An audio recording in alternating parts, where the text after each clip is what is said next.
ଆଜିର କାର୍ଯ୍ୟକ୍ରମ ହେଲା ଆଜି ଆମର 11ତମ ମୟୂରଭଞ୍ଜ ପୁସ୍ତକ ମେଳା ଆମର ବହୁତ ଧୁମଧାମରେ ପାଳନ କରାଯାଉଛି ଏବଂ ଆଜି ଆରମ୍ଭ କରାଯାଇଛି। ଏଥିରେ ଆମର କଲେକ୍ଟର ସାର୍ଙ୍କର ଆସିବାର ଥିଲା, ଏସପି ସାର୍ଙ୍କର ଆସିବାର ଥିଲା, ଆସିପାରିନାହାନ୍ତି, ଅଲଗା କାର୍ଯ୍ୟକ୍ରମ ଥିଲା ଏବଂ ବହୁତ ଷ୍ଟଲ୍ ମଧ୍ୟ ପଡ଼ିଛି। ଆମେ ଯାହା ଦେଖିଛୁ ଆମର ସଭାପତି ମଧ୍ୟ କହୁଥିଲେ କାଲକାଟାରୁ ଷ୍ଟଲ୍ ଆସିଛି ଏବଂ ବିଭିନ୍ନ କଟକ ବାଲୁ ବଜାର ଅନ୍ୟାନ୍ୟ ଜାଗାରୁ ବହୁତ ଭଲ ମୂଲ୍ୟବାନ ବହି ସବୁ ଆସିଛି। ଆମେ ଆଶା କରୁଛୁ ଆମର ମୟୂରଭଞ୍ଜର ଯୋଉ ପାଠକ ପାଠିକା ମାନେ ଅଛନ୍ତି ସେମାନେ ଆର ଗୁଣାତ୍ମକ ବା କେମିତି ଜ୍ଞାନ ଆହରଣ କରିପାରିବେ ଏବଂ ସେ କ୍ଷେତ୍ରରେ ମଧ୍ୟ ଯତ୍ନବାନ କରୁଛନ୍ତି ଆମର କମିଟି ମେମ୍ବର ମାନେ।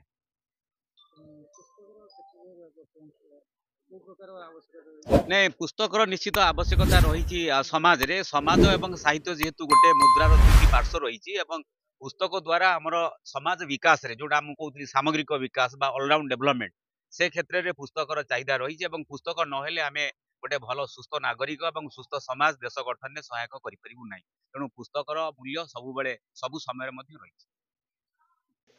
ପୁସ୍ତକ ମେଳା ଆଜିକୁ ଏଇଟା ଆମର ଏକାଦଶତମ ପୁସ୍ତକ ମେଳା, କିନ୍ତୁ 13 ବର୍ଷ ହେଲାଣି ଆରମ୍ଭ ହେଇଛି। 2 ବର୍ଷ ମଝିରେ କରୋନା ପାଇଁ ବନ୍ଦ ହେଇଯାଇଥିଲା।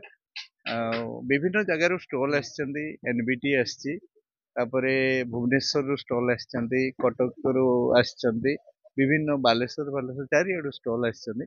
ଆଉ ଆଶା କରୁଛୁ ଏ ବର୍ଷ କିଛିଟା ତ ବେଶୀ ପାଠକୀୟତା ବଢିବ ଏବଂ ପିଲାମାନେ ମଧ୍ୟ ପୁସ୍ତକ ମନସ୍କ ହଉଛନ୍ତି ବୋଲି ଆମେ ଅନୁମାନ କରୁଛୁ। ଗୋଟେ ଆନ୍ଦୋଳନ ଚାଲିଛି, ଦେଖାଯାଉ। ସବୁବେଳେ ମାଇଲ୍ସ ଟୁ ଗୋ, ଆମକୁ ଯିବା ପାଇଁ ହବ, ତାହେଲେ ଯାଇକି ଗୋଟେ ଆଗାମୀ ପିଢି ପାଇଁ ଗୋଟେ ଆମେ ମନ ଭିତରେ ଆଶା ରଖିଛୁ ଯେ ନିହାତି ପୁସ୍ତକ ଅଧ୍ୟୟନ ବା ପୁସ୍ତକ ପ୍ରତି ଅନୁରାଗଟା ବଢିବ ନିଶ୍ଚୟ। ଆଜି ନହେଲେ କାଲି ବଢିବ। ଆଉ କେବଳ ଏଇ ମୋବାଇଲ ଧରି କେତେ ଦିନ ପିଲାମାନେ ବୋର ହେଇଯିବେନି ନା? ବହି ପଢିଲେ କିନ୍ତୁ କେହି ବୋର ହବନି, ଏଇଟା ଆମର ବିଶ୍ୱାସ ରହିଛି। ତେଣୁ ଆନ୍ଦୋଳନ ଚାଲୁ ରହିଛି। ଆପଣମାନଙ୍କୁ କରୁଛୁ ଏବଂ ଆହ୍ୱାନ ମଧ୍ୟ କରୁଛୁ ଯେ ଆସନ୍ତୁ, ବହି ସହିତ ମିତ୍ର ହେବା, ବହି ସହିତ ଆମେ ସାଙ୍ଗ ହେବା, ବହିକୁ ନେଇ ଜୀବନ ଆଗକୁ ବଢେଇବା।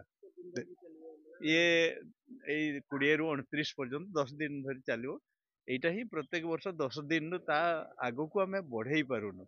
ପରେ ପରେ ଅବଶ୍ୟ ଭିଡ ହୁଏ, କିନ୍ତୁ କଣ କରାଯିବ, ଏତେ ଦିନ ଧରି ଟାଣି ନେଇ ହୁଏନି। ଚେଷ୍ଟା କରୁଛୁ। ବହୁତ ଯୋଉମାନେ ବୟସ୍କ ଆମର ଯୋଉମାନେ ଅଛନ୍ତି, ରିଟାୟାର୍ଡ ପର୍ସନାଲିଟି ଅବସର ନେଇଛନ୍ତି, ଏଇ ଆମର ତ ବୟସ 70-75ରୁ ଉର୍ଦ୍ଧ୍ୱ ହେଲାଣି, କାହାର 80ରୁ ବି ଉର୍ଦ୍ଧ୍ୱ ହେଇଯାଇଛନ୍ତି। ଆମ ସାଙ୍ଗରେ ପିଲାମାନେ ବି ଅଛନ୍ତି। ଚାଲିଛି ଗୋଟେ ଆନ୍ଦୋଳନ, ଦେଖାଯାଉ କେତେ ଦୂର ଆଗିବ। ଆଶା ତ ରହିଛି ନିହାତି ପାଠକୀୟତା ପୁଣି ଫେରିବ, ବହି ପ୍ରତି ଆଦର ବଢିବ। ତେଣୁ ଏଇଟା ହିଁ ଆମର ଆଶା।